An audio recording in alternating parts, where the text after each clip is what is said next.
I've done many things throughout my years playing World of Warcraft. I've slain the Lich King. I've defeated Deathwing. I saved the world from the Burning Legion and helped put an end to Sargeras' reign. And most impressively, I've even survived Baron's chat.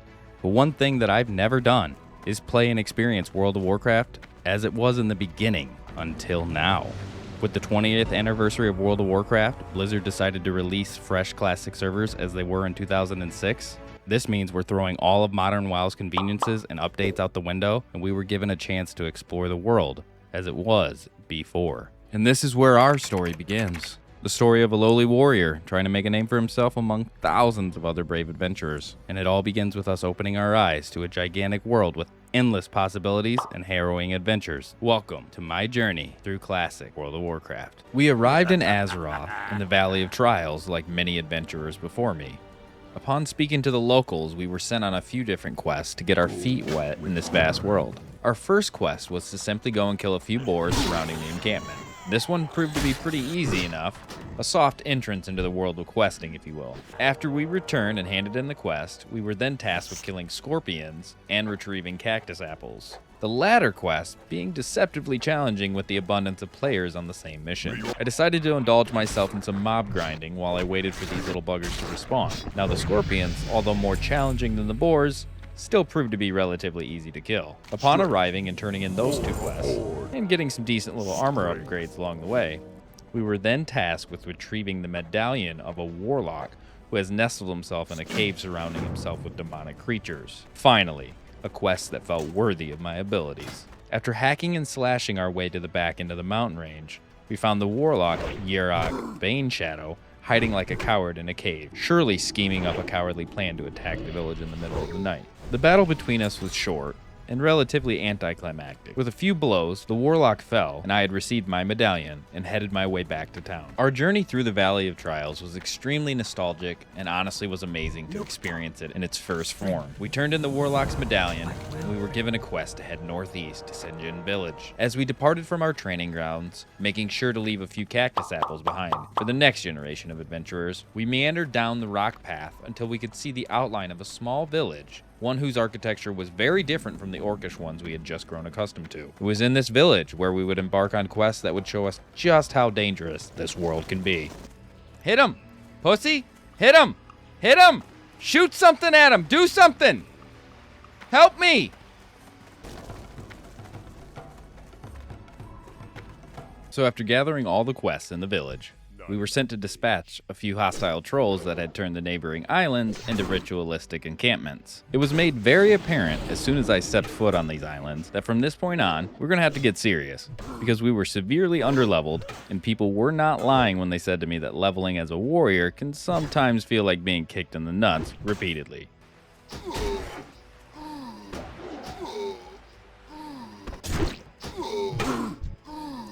At this point, we were only level 5, and we were facing enemies that ranged from level 8 all the way up to level 10. It was definitely going to be an uphill battle for us. Our quests ranged from killing the local wildlife, including the crabs and tigers, all the way up to overthrowing the indigenous population, both of which proved to be incredibly difficult.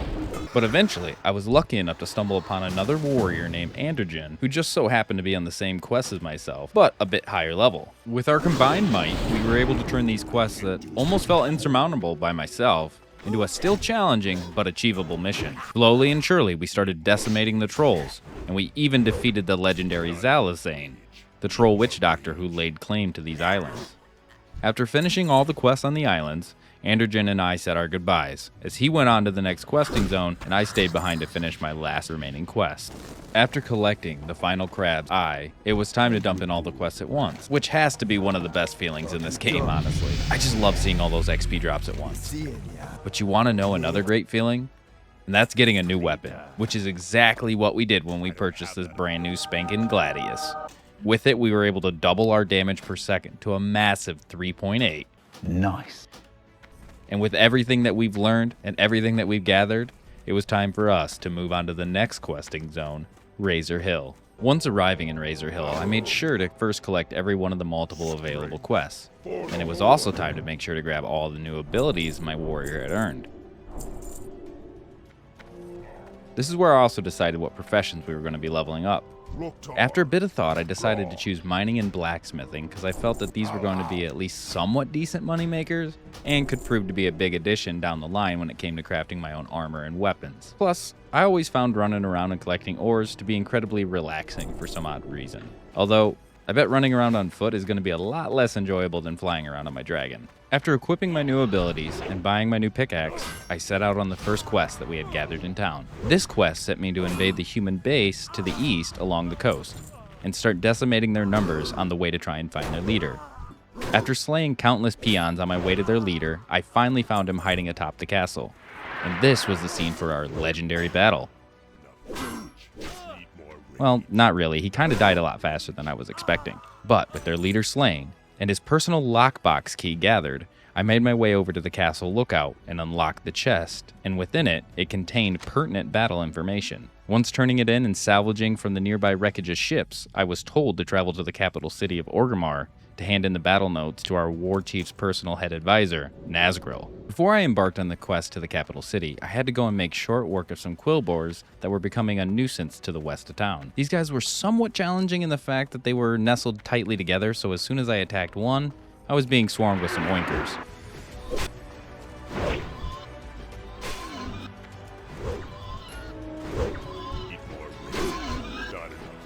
But with some strategic pulling techniques, I was able to vanquish the last quillboar and head into town to turn in all the quests and prepare for our journey into the capital city.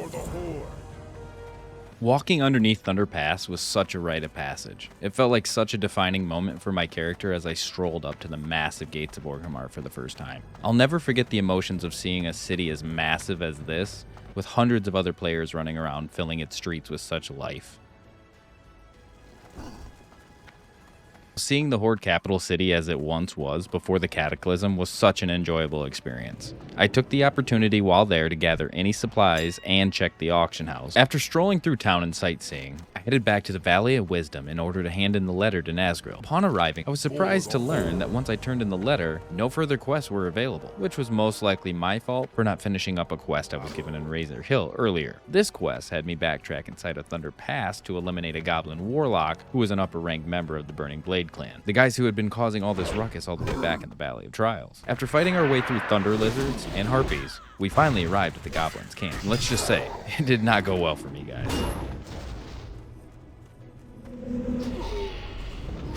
Now thankfully, on my return to my corpse, I was greeted by the face of a fellow adventurer, a shaman that went by the name Heelchain, and we decided to join forces in order to take down the group of warlocks. Even with his help, the fight proved challenging. But eventually, we were able to persevere and take down Fizzle. We completed the quest and returned back to Razer Hill triumphant. After finishing up and turning all the quests in at Razer Hill, we were now assigned to take the fight right to the Burning Blade clan. They had taken up refuge in a cave on the coast right outside of Orgrimmar, and after arriving, it was made clear that this was going to be a huge endeavor. These guys were packed into this cave like a can of sardines, and they weren't weaklings by any means. But with a successful team up with the nearby hunter and shaman, we were able to conquer their cave and defeat their leader. After leaving the cave, we returned to Orgrimmar to turn in the insignia that I received off one of the lieutenants from the Burning Blade. The questline that followed was an interesting one.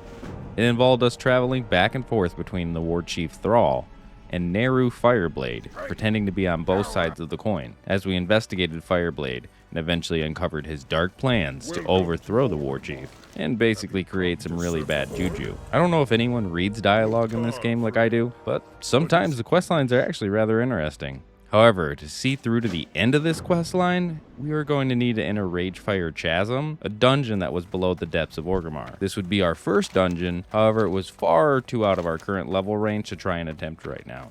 So that meant it was time for us to travel to an even scarier place, one that contained horrors unimaginable, the Barrens. It was time, guys. I gathered my supplies and I set out for the Barrens. After a nice relaxing walk through Durotar, I reached a giant bridge. A bridge that crossed a river that was infested with crocodiles. Our adventures in the Barrens began by gathering two quests, one specifically for warriors, and another furthering our hunt for the Burning Blade clan. The first one we took on involved us heading northwest across the Great Plains of the Barrens in order to bring us a special gem to a demonic altar atop a mountain to try and siphon its power. I actually thought finding this mountain was going to be a lot harder and take much longer, but luckily the quest dialogue came in clutch, and I eventually found it. Atop the fiery mountain was a cave that contained the altar in question. Once I placed the gem and it siphoned the power, and we had completed the quest, we had made our descent down this burning peak. Now to finish our warrior quest, we had returned underneath the Thunder Pass, and we were tasked with slaying thunder lizards until we had gathered enough of their scales. It was at this point I also returned to Org to pick up two very important things for our warrior. The first thing we picked up was a fishing pole and the skill to use it. I was gonna go broke on food, and you know what they say. Teach a man to fish, and he won't spend all his silver on a piece of chicken. The second thing we picked up was the ability to use first aid. At this point, we had gathered quite a bit of linen cloth, and the ability to use bandages and make bandages was going to become indispensable for questing.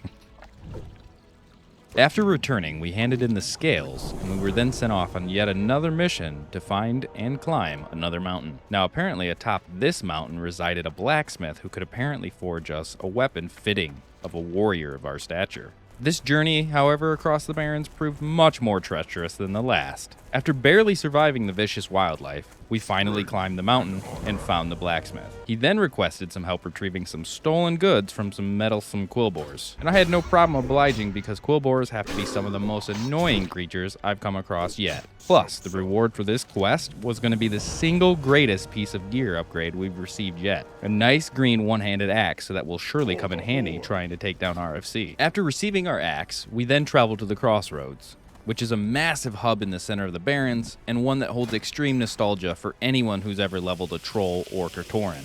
After taking use of their forge and making a bunch more copper bars from all the ore that I've gathered, and selling off all gathered junk and clutter, we traveled back into the wildlands to kill raptors and planestriders. The planestriders took about 5 to 10 minutes to get all the required beaks. The raptors, however, took me over an hour and a half trying to find and collect all of their heads.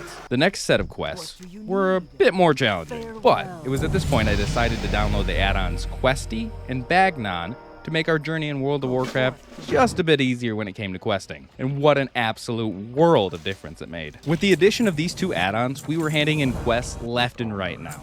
The feeling of seeing a full quest log greened out, completed, is just amazing.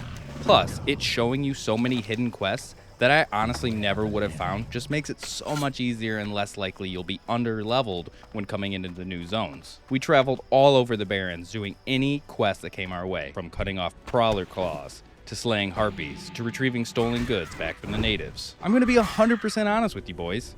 Leveling as a warrior in the Barrens is sometimes an absolute soul-crushing experience. I've only been able to pull one mob at a time at this point, and most areas have mobs so densely packed with long aggro ranges that as soon as you touch one, you may as well just charge into both head on.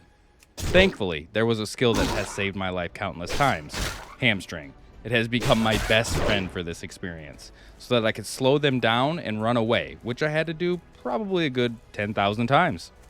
If this was hardcore, I would literally be on my 17th warrior by now. However, not a single quest experience was close to as bad as looking for the centaur bracers. It felt like actual hours. I mean, I counted killing 15 centaurs for just one bracer. And when you consider that you needed to collect 15 bracers, well, boys, you can only imagine what it must have felt like. But we eventually finished collecting the bracers, but not before I had to use a mining pick as my weapon because all of my gear was broken due to the countless deaths. But hey, it built character, you know? After making my way back to the Crossroads and handing in the 10 completed quests, we finally hit level 15. And with that level, I felt confident to try and complete our very first dungeon. So we flew back to Orgrimmar to see if we couldn't get a group of other ragtag adventurers together and conquer RFC. And after waiting about 15 minutes, I decided, you know what? I bet I could do it solo if I took it slowly. All right, boys, let's see what happens if we go in here solo. Like, how bad really is it? Oh, fuck that. Nah. We're waiting.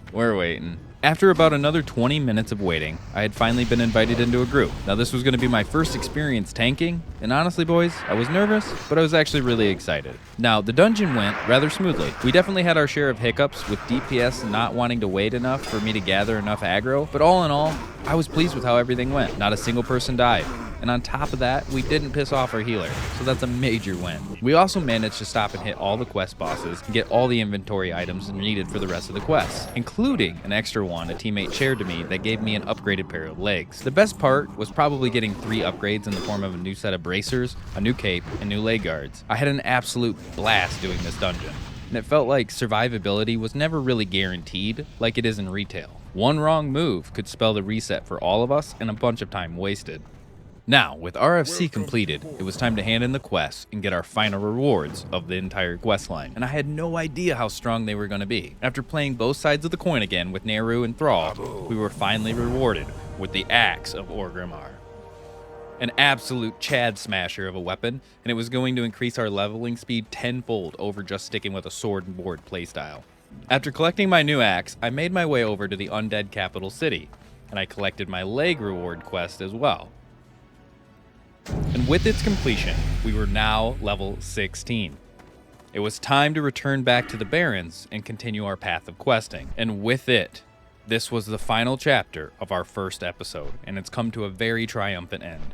Now, as one door closes, another one opens. So far, I've actually found myself really enjoying the challenges that come with Classic WoW. It's a completely different set of challenges than in retail. It's not about the destination with Classic WoW, it's more about the journey along the way that defines your experience within the game. And that's something that I can relate with. So I'm very excited to keep pushing forward with the Warrior. To everyone who has made it this far, I just want to say a big thank you so much and that I really appreciate you. I hope you enjoyed yourselves, and if you did, don't be a stranger. Leave a like, comment, or even subscribe. And I'll see you all in the next episode of my Classic WoW journey.